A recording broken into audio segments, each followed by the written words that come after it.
बतावा ओ भैया बाबूजी, क्यों के चिंते ली ना पानी बागल पी। बगल का स्कूलों को रोपा गए। अच्छे ली बहनी पानी पी। अरे हमार बहनी हो। खाना टाइम से खाना ना खा ला तू। अरे बहनी अगल बगल का सबका रोपा उपा गई। ई ससुर लोग 4-5 जना रह के केवनी काम के बतावा। टाइम से खाना ना खाल खराब बन गईल फिर सड़ा आ गईल तो चिल्लाए लगेला ओई तरह। अरे बहनी एगो लंबा परिवार बात तक हम जनते ना हूँ अगल बगल सबका रोपा गई। हमान का रोपाई ले ना बा टेंशन बनल का लइका खइया का पिए बतावा। सबका रोपा गए अगल बगल का हमान के तम के रात दिन पूरा टेंशन सटावा चल जाता है चिंता चल तू जाता है। टेंशन का लेत बा आई ना करे के ना। क दिन का वो बहनी 4 दिन खातिर ना फिर चल जीव अपनी घरे। कर के जाए के ना।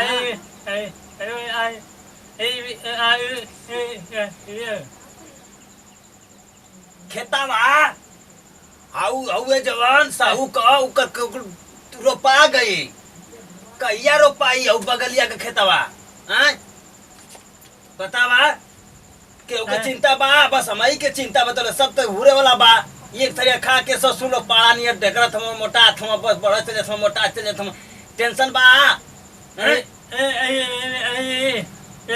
थोड़ा जाए तो खाना खा ला बन गईल गरम गरम। हाँ अरे बहनी ले आवा जा बहनी ले आवा दा जा तू।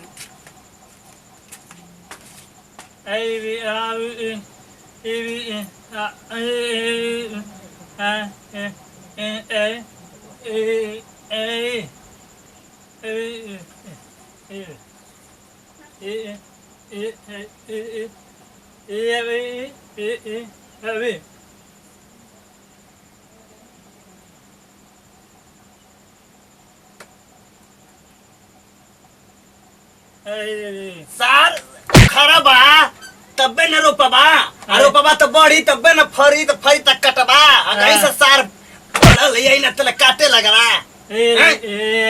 हाँ हाँ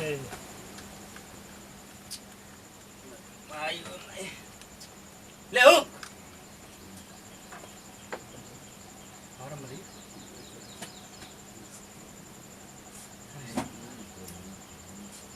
रात दिन टेंशन भैया टेंशन हाँ सबका रो पागल अगल बगल का क्यों के चिंते ना बा हैं?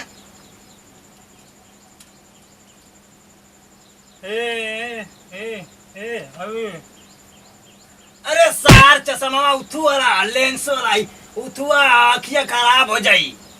हाँ अखिया खराब हो जाई लगभग टोवे। हाँ चश्मा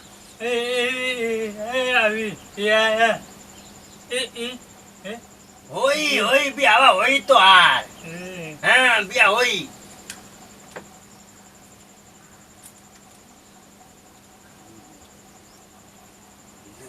तनी चालू करता ओके गुंगवा ओके चालू कर देखता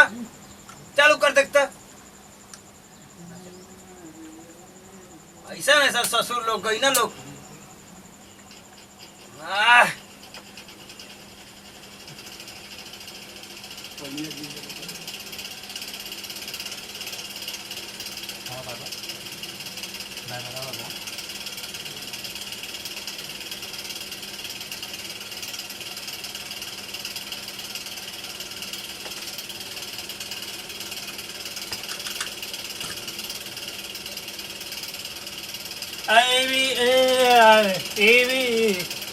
ओ मेल जाई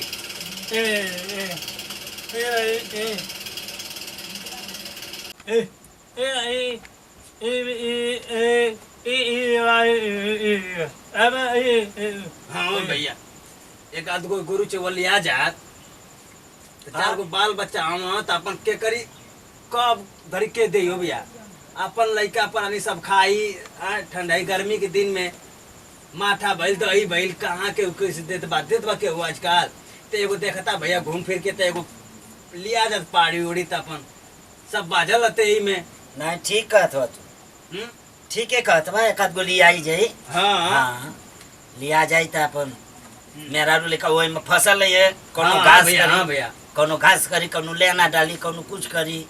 अरे गुंगवा है ना भैया ई का करी कर कौन भरोसा है कब दे कहीं घरे रही तो कब दे कहीं टीवी देखे चल जाई तो कहीं कुछ करे चल जाई। आदत खराब हो गले कर।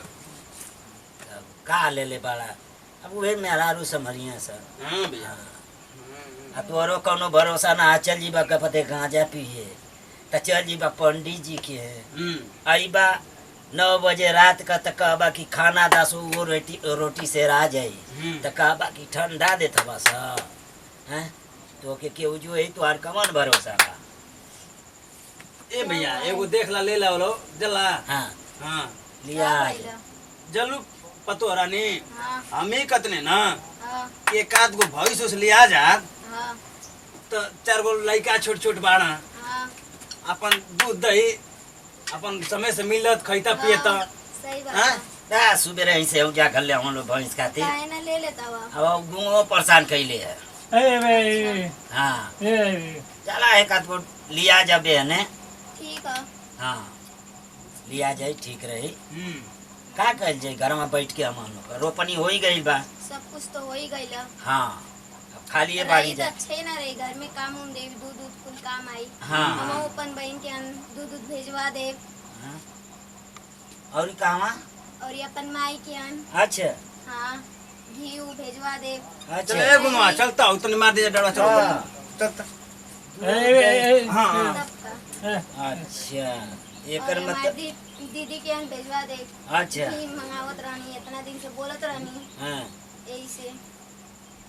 तो तू अपनी माई के हैं दूध पहुँचेबू अपनी माई के हैं तो के शर्म ना लगत है बट्टी नुकसान करके दूध घी रख दे लू हैं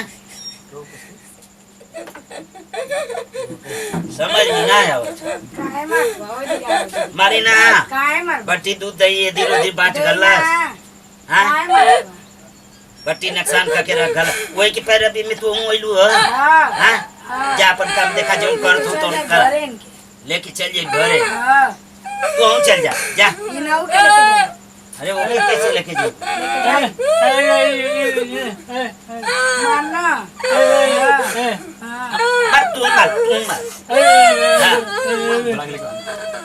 नुकसान बट्टी दूध दही कह के रख गल समझदारी ना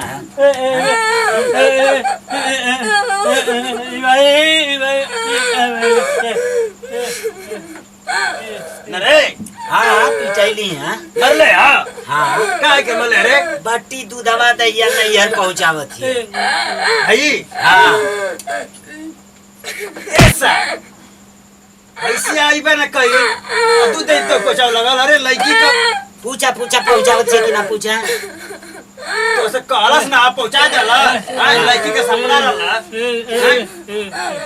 चुप रहो चुप रहो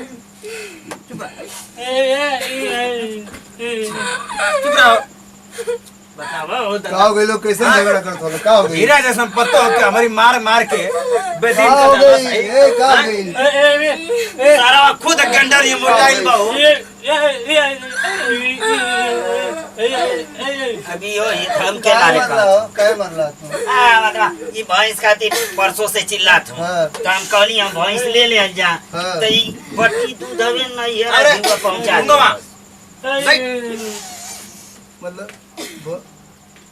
का मतलब दूध पहुंचा दे नहीं बहनिया के तनी घी पहुंचा देला आ माई के दही पहुंचाओ थी मौसी की लड़की के कुल हम पहुंचाओ सवेरवा गईली है त न खुंता पर को भैंस बांधल बा हमारी न गाय बांधल बा आ तो आर दूध उठा के कुल घी पहुंचा देलस नहीं है कहां भैंसिया वही से न मानिया भैंस अभी ना आई लिए अरे मतलब हां हे भगवान जी सुनी हमारी घर की स्थिति तो कही कि साला मां पगले हो सो अब तो के ना समझावे के ए भैया इहो अभी सह देत हो तो के ना समझावे के हम देखत है कि रोज भैया आसपत बढ़ाओ लइकिया का हैं खुद तो दिमाग खराब कइले बड़ा बिल्कुल आ घर में जब केहू ना रहत तो हम लोग खाली सवेरे से साथ खाली झगड़ा करत हो लोग ई नहीं का कुल कहानी है आधा तेल आधा पानी है झूठ सच का कहानी आधा तेल आधा पानी ई दोनों रहत हम तू सबसे पागल तो तू लगत हुआ में तो से निक हम कुआं के समझी ना कहीं लगा दे खटत रही आ तू बताओ भैंस लेबे लगा अरे भैया गुंगो हमार हीरा हीरा ए गंडवा नियर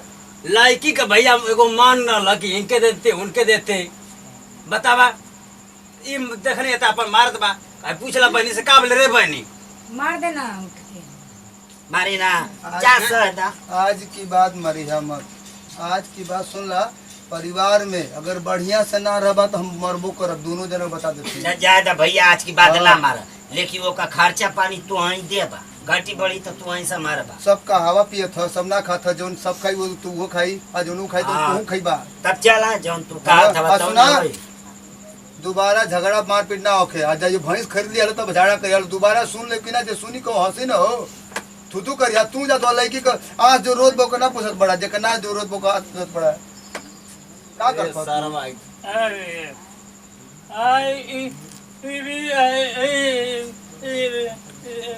अब हम जात हैं खाद मारे के।